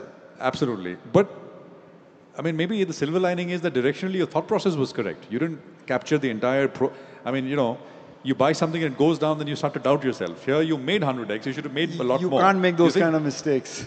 Not if you want to be Warren Buffett. You can't make those kind of... Those are unacceptable mistakes for someone at my level. Yeah. 30 years experience in the market, a stock triples in value after you sell it. And the only reason you sold it because you thought, 1000 ka bhao ho gaya, 2000 ka bhao ho gaya. It's not acceptable mistake. I mean, I made it and it was my mistake, but it's not acceptable. Ms. Madani, if I can ask you, sir, a company that you bought, I mean, a US stock, you expected a compound that did not. If you can share something with us. There's too many that I've bought that didn't compound. So maybe I should talk about a different kind of mistake, which is one that I bought at a good time but sold too early. So in about 2000, I think it was, Apple. So Steve Jobs had just come back to the company. He'd been kicked out, then he came back. And I looked at the company. The business was making money. They had $3 billion of net cash on the balance sheet after deducting some debt. And the total market cap of the company was $4 billion. So 75% of the market cap was in cash. And they had just introduced the iPod. It was their first real consumer product, even though the PCs were that. But I had this insight. I thought, this is now heading to be a consumer product company. It's no longer a high-tech company of the type I avoid because it changes too fast. So I had that correct insight. Unfortunately, the stock doubled in like 18 months. And I sold it because I doubled my money. And I think now it's probably 100 times or more that. Oh, the market cap then was 4 billion. What is it now? 4,000. What? 4,000. 4 trillion. 4,000.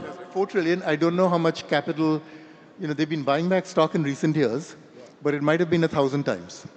So that's one that got away just because for the same reason I said, oh, there must be cheaper opportunities. Prashant, yeah. Let me just add a story. I read about this in the CLSA report this weekend. Same thing.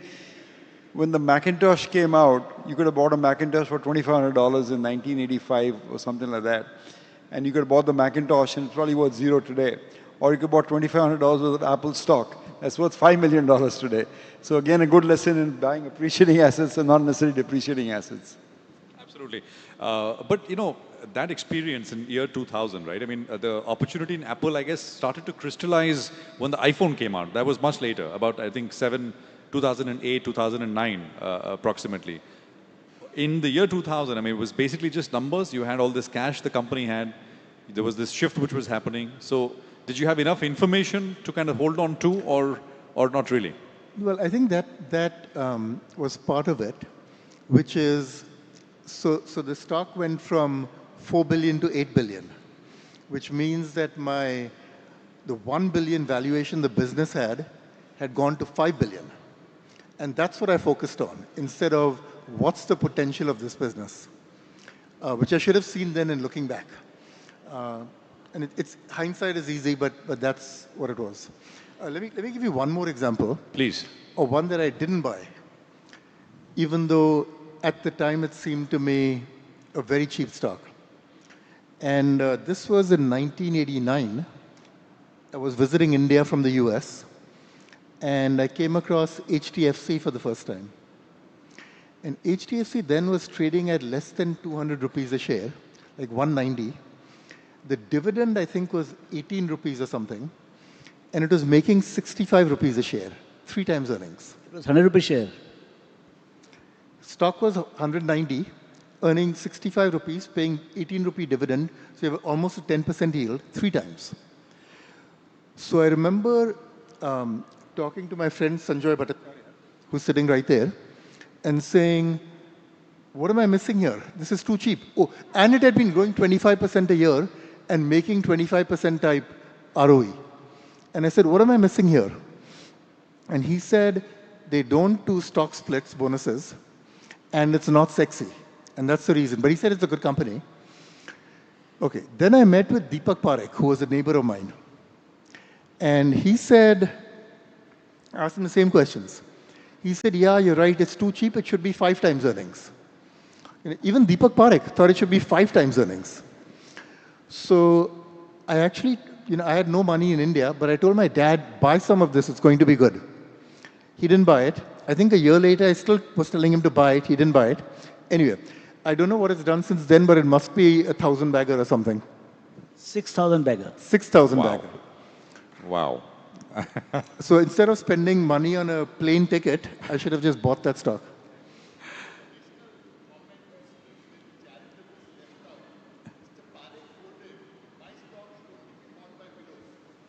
Yeah, that's right. He said it's a stock for widows who want the dividend. And he thought it should be 5 times earnings. Interesting stories of commission, omission as we call it. Now, let's talk about your report, Mr. Raamdeo. That study set 500 companies, the period that you analyzed, only 7% compounded at 23%. Why are they so rare? What are the, in 2 or 3 points, if you can tell us, why are they so rare?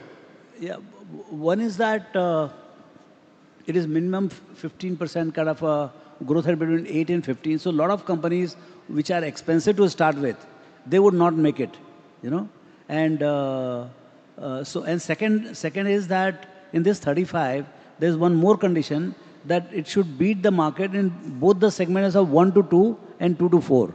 That cut out a lot of companies. So, the whole idea was to get the most authentic compounder.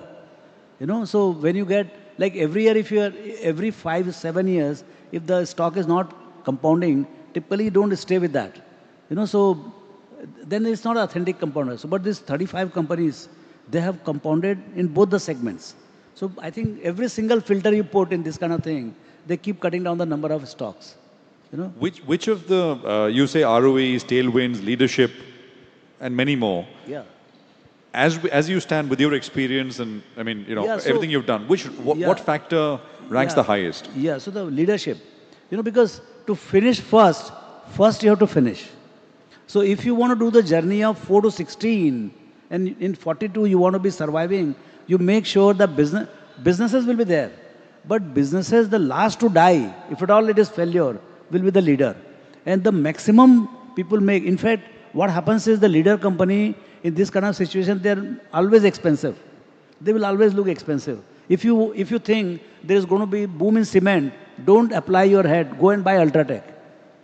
Because they have multiple ways of making money. Like in banking, particularly lending, it's very risky. Everybody knew that HDFC is a great bank. By 2002-03, it was very clear. But a lot of people, they went to buy the sidees, all sidees. Somebody bought this, somebody bought that. And there is only one compounder out of the entire private sector opportunity, that is HDFC Bank. So you have to buy the leader, and I have seen time again. It is the leaders which make tons of money or maximum money out of that particular tailwind of a sector. So if you have a stock market tailwind, like financials, so this time asset managements will boom. Now, don't go and buy number 10th or number 12th asset manager. Go and buy the bluest and the biggest and the best managed. Those guys will do, downside, they may not be the fastest, but they will be there. they'll make tons of money. So out of all the factors, leadership in their respective industries is, you'd rate that the highest. Yeah, I mean, once you have identified that this business is potential, the business itself has 15, 20%, 25% ROE kind of a potential, and there is a growth potential, then the company to buy or the management to buy is the leadership. Don't buy the next HDFC Bank, buy HDFC Bank. That was the next that was HDFC the Bank is lesson this week. HDFC only. Mr. Damani, how much weight do you put, sir, on sectoral tailwinds, high ROEs, some of the things that Raamdeo said when you are looking at opportunities? Yeah, Prashant, Raamdeo had this formula QGLP. The one I focus on quite extensively first is P. I'm very concerned the price discounts everything. So more than leadership, more than ROE, more than P, I'm looking at the price I'm paying for it. Sometimes even if I make a mistake, the price is the cigar butt example. You can still make money out of it out there.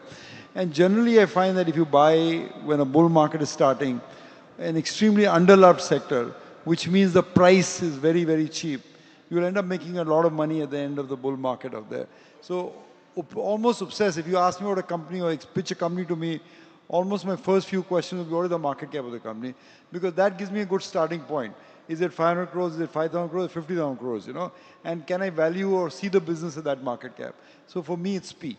And P and of course the market cap relative to the size of the opportunity. I mean, how much? As I see it, as I see it. You know, if they're in a, in a commodity business, I know the market cap should be this, consumer business should be this. But the market cap is an amazing filtering exercise, you know. Some business I would not look at no matter what because the market cap is too big for me at this point, for me to understand. Mr. Matani, again, I mean, which of the studies' compounder characteristics works in the US market where you invest? What has been most sort of pivotal, most important? I mean, if you can pick one or two. So for what I do, which is I'm not a technology investor, so I've missed all of the big tech companies. I find myself buying very high quality companies when the price is relatively low compared to their earnings, but they tend to be modest growth companies. It's very hard to find companies that are growing at even 10% plus at decent prices. So the bad news is that the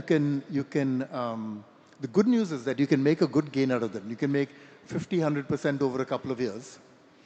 The bad news is that those are not the kind you would own for 10 years. So you're constantly having to find new investments to replace them. And I'm not happy about that, but that's the way the US market is. The ones where I've made the most gains over time, where I've actually made 8, 10 times my money, which in the US is a lot, tend to be very small market cap companies, below $100 million or 1,000 crore. And those it's a different game, but there's many, many more of those there, and it's possible to find those. Fair enough. Let's get to valuation, Mr. Damani. Of course, alluded to some of it in terms of how important the market cap, price, etc. is. Raamdeo, I mean, in the study you say that frothy peas without earnings are what you call unmissable selling opportunities, right? Could you talk to us a little bit about when to sell, basically? That's the question. What's the, is it very high? Because some of the examples you gave, if you're convinced and you have, it kind of fits all the criteria, you hold, and the way you made it seem like is you hold forever. What makes you sell? The sell is that the logic was to see very high rate of growth. Say like now I can talk about it, like Hero MotoCorp, I bought in 95. And I could see value migration again and leadership. You know, Honda and Hero both coming together and building motorcycle which was fill it, shut it, forget it. It was a complete leadership. They had 70, 80% market share and it was a shortage bike in the sense that there were 3,000-4,000 rupees premium on the bikes. So the stock was available about 1,000-1,200 crores, 15-17 P multiple, growing at 25-30, again half peg. So it was fantastic consumer company. You could track it on a monthly basis. So that's how, and the dividend was crazy. Like they were paying 60 rupees, 70 rupees, 100 rupees dividend. So I sat and sat. So I was making money. I sat for 20 years till about 2014. Then maybe the industry also slowed down and they slowed down big time. And then there was a transition in the leadership. Mr. Munjal passed away. And so I think TVS, which I was thinking was not that great a company, that took off big time. I mean, they started taking leadership from others. And they, I think Hero MotoCorp and all, they lost a little bit of market share. And TVS gained the market share. And the market started premiumizing the motorcycle, which these guys, they completely missed. And at that point, I said, boss, they're not growing actually at a rapid pace. Their ROE had come down from 40, 50, 60 to more like 20, 25. I said, enough is enough, let me sell it. So I sold lock, stock, barrel in one shot, everything. And then I kind of moved on to other companies or mutual funds and things like that. Mr. Damani, your style of investing, right? You're obsessing about price. Entry price is supreme and paramount to you. How does that work in the current market environment, in the Indian context in that sense? I mean, if you look at P multiple phases, I mean, I think Kotak or maybe Motilal on the sell side also does this. They look at phases, P multiples across sectors, 2000 to 2005, 5 to 10, 10 to 15. I mean, P multiples have just gone up and up and up, right, across the board. So I just, a large fund manager recently, and I think he said it before as well. He said, well, everything that was to be discovered is already discovered. I guess he was exaggerating to make a point in the Indian context. And I don't know if you, but I just wanted your thoughts because he was exaggerating. He was clearly. I mean, I would say that I visit a lot of companies. I try and talk to promoters, and while the market is going through a wobbly phase, I don't think it's giving signs of being toppish. Am I finding opportunities to invest the money today? Yes, I'm finding opportunities to money invest today. Stocks that I'm bullish about. So, I think it's just a bit fashionable when the markets go up to say, oh, top ban gaya, ghad jayega. I just think it's become, the false Cassandras, if you will. I think markets are fine. They will, as Raamdeo has pointed out so clearly, there will be potholes all the time. But, the big money is made in the big swing, and by sitting through the big swing and riding out the volatility. And that's what life has taught me. So as long as the business is good, just because it's down 30%, 40%, there's no reason to sell, in my opinion. I think you have to go through that pain in order to make a substantial return. But my question is for people who already own, and I mean, they should sit through it, and maybe P multiples are high and they should not sell, and I take your point. But for those who want to get in now, or those who want to buy, I mean, how do you, and you are very, very conscious about the price that you pay, and you would agree with me that, it's a slightly euphoric market, right? I mean, we are charitable in terms of giving multiples and market caps, etc., to companies. I mean, a lot of money has been coming in. Does that generally, I know it's a general question, we can't be very specific, and there are different situations, but generally, has it become a little tougher with your approach? I mean, generally speaking, no. I'm traveled to North India, East India, South India, traveled everywhere, and I'm finding bargains across the country in small cap, mid cap stocks. Decent promoters, good businesses earning 100 crores and barely scratching 2 states, 3 states. I think they're going to do well over the next 3 to 4, 5 years. So, I mean, there's always, when the index was 25,000, people said, oh, the index is so high, should we invest now? They said the same at 40. You think about NVIDIA, people were saying that at, $1 trillion, $2 trillion, $3 trillion, $4 trillion, $5 trillion is expensive. I mean, you got to say something you're wrong. I mean, if it doesn't work, you're wrong. So having said that, I study bull markets and bear markets for a living. When the bull market is getting close to speaking out, it gives you some sort of signals that it's speaking out, there's a lot of leverage, a lot of nonsense talk. I don't see any of that happening right now. I'm happy to remain invested, with the caveat that, yeah, you could go through a bad space like we're going now. And if you are 25 years old in India looking at investing for the next 30 years, this is as good time to get into equity as was when I joined the market. I'm very clear about that. Raamdeo, do you want to weigh in? You picked up the mic. You want to add something to that point? What? Yeah. Because you also mentioned the point. I was talking about bargains. Okay. In this market, you can get SBI at 11p. So staring at you, it's the largest bank, it is part of the, so you have to do a little more work. Clearly, it is not a kind of a depressed market. If the market has crashed by 50, 60%, then of course, all over everything is cheap, you don't have money in pocket. Typically that is what happens. You don't have money, and that's why everybody is exhausted the money, and the stocks are available cheap. But that's not the case right now. A lot of people have a lot of money, And you have to be little, but you know what happens is there are 50, 60 sectors. Of that, 25, 30 will be in a boom condition and 25, 30 will be depressed. So the ones which are coming back, they would be available at very reasonable price. So that's about 40, 50% of the market. Other 40, 50% will be sky high. So, but everybody likes what is sky high, what is very popular, what is being traded by every second. So those stocks are not available cheap. But the ones everybody hates, and there is no crowd on the counter, they are the good ones, and there are enough. Yeah. In your report, Raamdeo, you say that large caps will do well. I mean, that's right? Yeah. Broadly, as you look at it. And that kind of... No, that I said because of the one of the slide where the large caps have underperformed the mid cap big time. Yeah. Only 30% of the 31% of the wealth created in this study is by the large caps. Earlier, it used to be much larger, 40, 50%. Right. So I said this cannot happen. Right. I mean, the top 100 companies, they... So in this, the multi-trillion-dollar opportunity, one of the conclusions is that large caps perhaps will lead. That's... See, multi-trillion dollar is a different discussion. Yeah. In this study, I mean, when we write this report, we also talk about, I mean, whatever is the observation of the data. What we are seeing is that large caps have literally underperformed, and hence there is a most likelihood that they will come back. It doesn't mean that mid cap and small caps will not do well, but large caps will definitely do well. Mr. Badani, just a quick, brief word on, since we're talking about markets maybe here and now in the US, S&P almost at 7,000.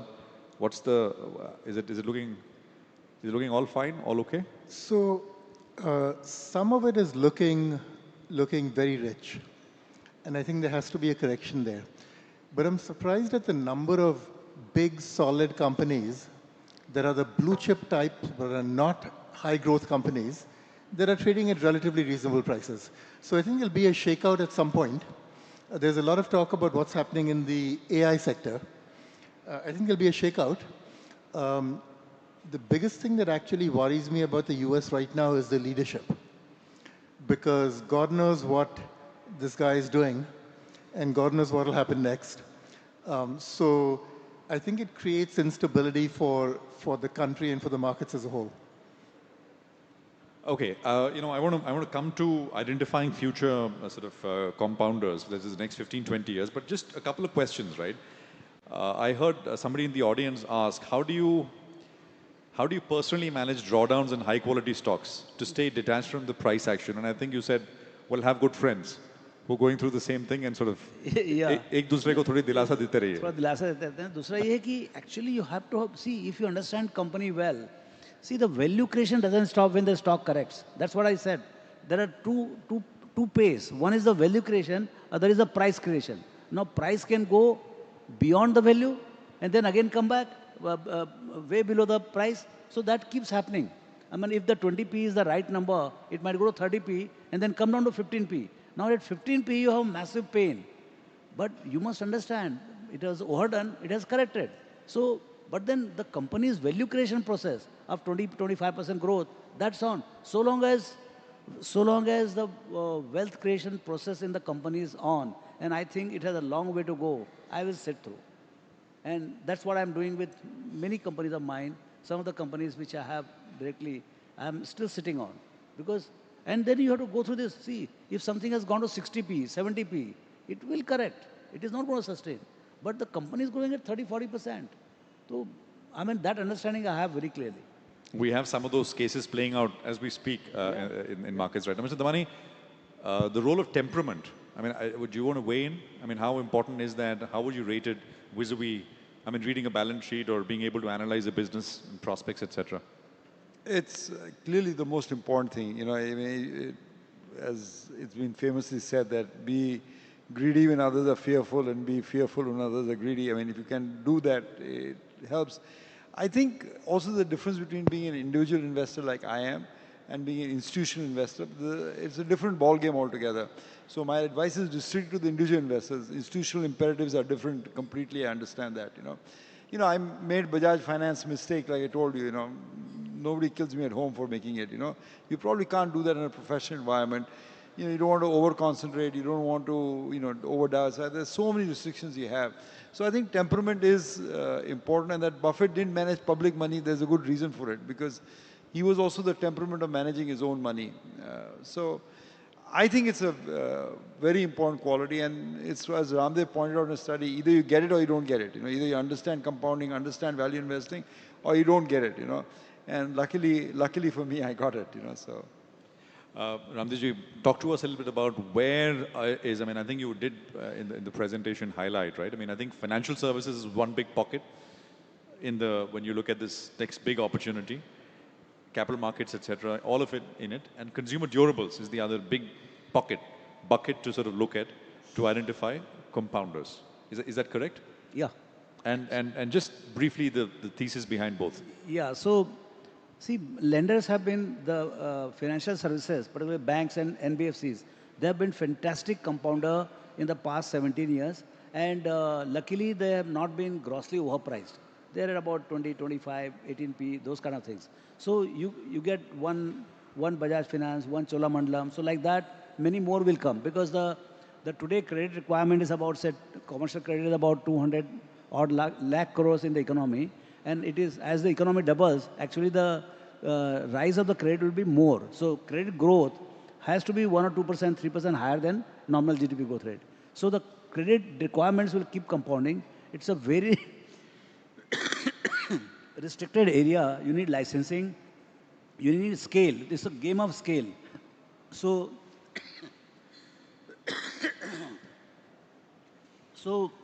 the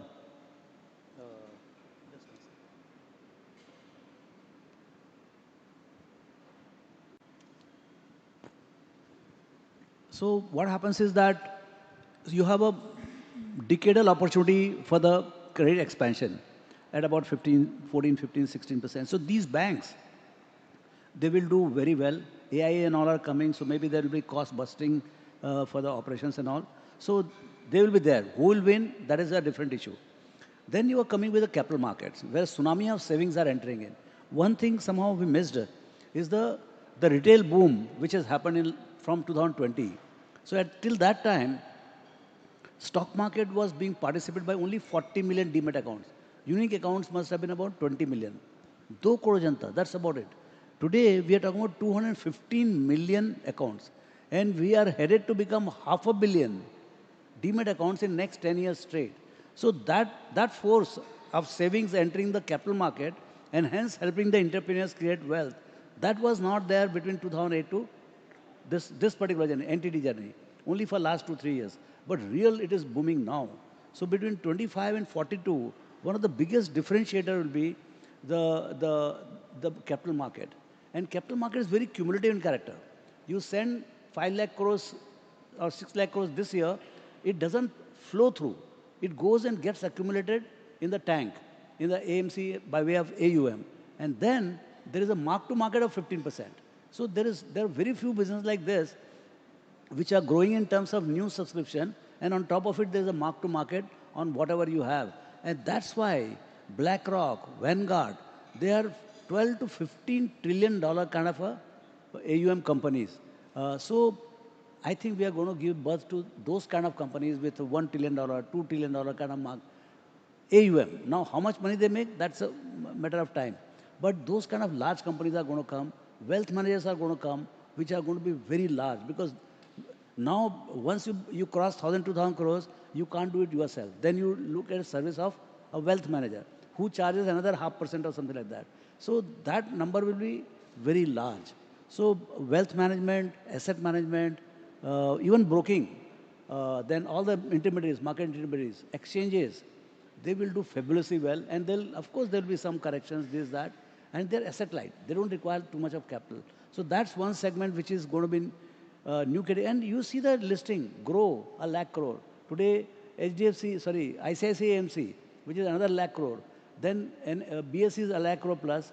NSE will come at 4-5 lakh crore, 6 lakh crore. So I think now this sector is a newly casted sector, and it has a big runway. So I would suggest that compounders will come from here.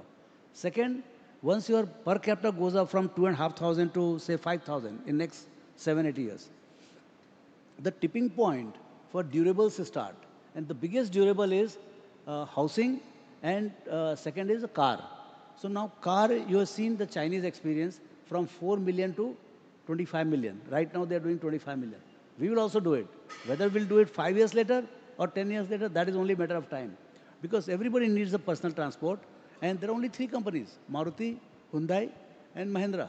So if you buy all 3 of them, then also you're locked into, and all three of them are well managed. So, so those are exponential opportunities. And then you have the individual companies from where air conditioners and all that. So you have to go and see which are the companies which you want to buy. And that's why in the book, we have tried to, every company buys the drivers of the industry, and when you select what are required to be seen, that's all given there. Financials and consumer durables and the logic behind it. Mr. Damani, as you think ahead, right? I mean, slightly the longer term canvas, which are the pockets broadly which you think will do very well? The marginal money that I have, dividends, the extra money from selling, I've been putting into pharma. I find for the first time a lot of Indian companies are developing intellectual properties, filing new chemical patents. I find that to be a surprisingly cheap and exciting space. Rare earths, I think there are not too many players, but there are a few players in India which should capitalize on rare earths. It's going to be a big booming industry in the next 5 years or so. And I think for the first time I've seen that Bombay has become a world-class city. I mean, you have a metro, you have a sea link, you have a coastal road, you have the NMACC. This construction is going to roll out across the country. While we're doing a very impressive job digitally, I think a physical infrastructure still needs improvement. So a lot of the construction companies should do well. So those are some of my marginal bets. And I think shipbuilding perhaps is another kind of sort of... They've been old hats. I've had that for a number of years and they continue to fine. But, in terms of can they be 5x, 10x? Probably not. One big theme for you, of course, also has been, and we spoke about this earlier, is in that sense, I mean, state industrial policy. And that's happening around the world. So follow what the state is doing, is spending on. And we used that's to call it crony capitalism. I think that's exactly what's happening in America. Unfortunately, they're learning the bad things from us rather than the good things, while we are learning good things from them. So I think increasingly the invisible hand of the government will be replaced by the visible hand of the invisible hand of the markets, replaced by the visible hands of the government. And while we are used to it, of course, that the government directs and the leading source of capex through, say, the public sector stocks, I think it's going to happen in America too. I don't know what Mr. Mathani thinks. Mr. Mathani, I mean, kind of same question to you. Around the world, of course, it's the state is saying, well, this is what we want to build out. Who are the in that sense national champions? We need companies in the space to invest, etc. Just your thoughts on this. And the pointed question is, AI is this big theme in the US. Here in India, at least for half a year, there was a lot of hand-wringing and anxiety. And some even said that, well, India is underperformed because there is no real AI companies and everybody wanted to sort of, buy one. But I think slowly that realization is setting in that maybe, as adopters of AI, there are a lot of businesses which will gain here in India as well in terms of productivity gains, the expensive labor costs, etc. Just your thoughts there, briefly. In general, I think that industrial policy, meaning governments interfering, is a bad idea. That the more they interfere, the worse it is for the country as a whole. So, with rare exceptions. So the government is involved in infrastructure here in a big way. That's a good thing. But something like AI, they probably don't understand. And if you let the private sector do what they need to do, I think the country will be better off as a result. So I don't have broader views than that, but in general, industrial policy, I think, is a no. What Trump is doing at tariffs, I think, is a terrible idea. I think Mr. Damani wholeheartedly concurs. I mean, I stick my neck out and tell you, Prashant, that I think the decline and fall of the American century is upon us. I mean, this is a country I worshipped, and for 100 years it's been the beacon for free markets. I think Trump has forever changed the political dynamics of America. And even if a new president comes, it won't be easy to change back. So my feeling is that it'll be like Great Britain. It was a power to reckon with, and ultimately they spent themselves out because of world wars, weakened themselves. And today it's a power, but still not one of the great powers of the world. It's really hard for me to say that, but I think America will follow the same trajectory.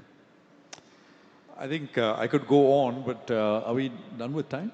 Yeah, I think we're almost right on time. So, Mr. Raamdeo, Mr. Damani, Mr. Madani, thank you very much, all of you, for joining us.